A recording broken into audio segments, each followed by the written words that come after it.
Dulu raja komedi tapi babak belur gegara narkoba, begini kabar mengejutkan Tessy setelah coba bunuh diri minum cairan pembersih lantai. Apakah Anda masih ingat dengan pelawak Tessy?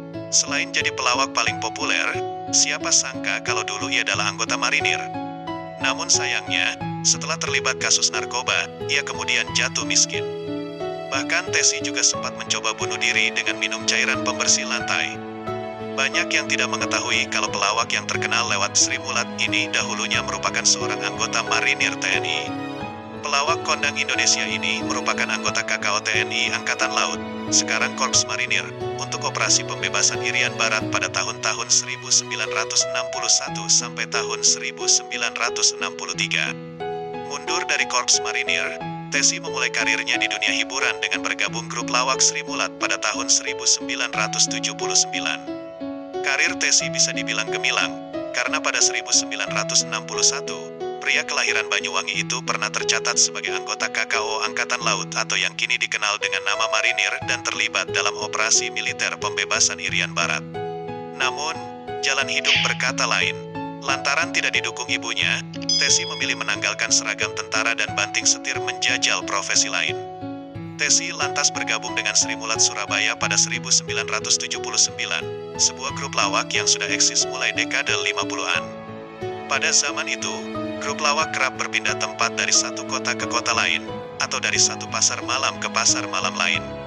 Era puncak popularitas Sri Mulat adalah saat mereka didapuk mengisi acara reguler di stasiun televisi TVRI pada pertengahan era 80-an. Namun sayangnya perjalanan karir Sri Mulat terantuk onak duri dan hantaman angin badai. Satu demi satu, Sri Mulat ditinggal wafat personel andalan, mulai dari Basuki, Lesus, hingga yang terbaru Mamik Prakoso.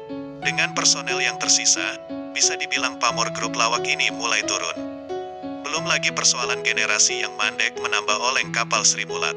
Badai belum berakhir, karena beberapa personel yang tersisa justru tersandung kasus narkotika. Doyok dan Polo pernah ditangkap polisi pada 2000. Begitu juga Gogon ditangkap pada 2007, baru kemudian Tessy pada tahun 2014.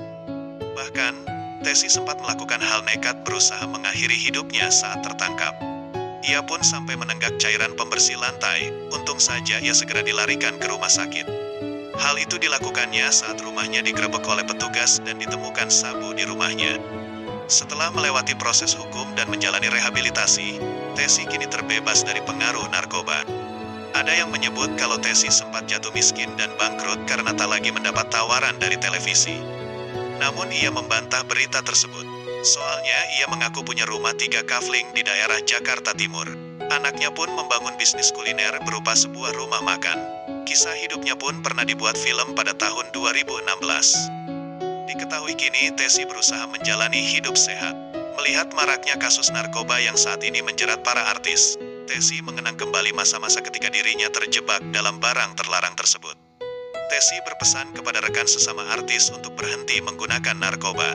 Mencari nama bukanlah hal mudah untuk karir di bidang entertainment. Jangan sampai apa yang sudah dicapai rusak karena terjerumus narkoba.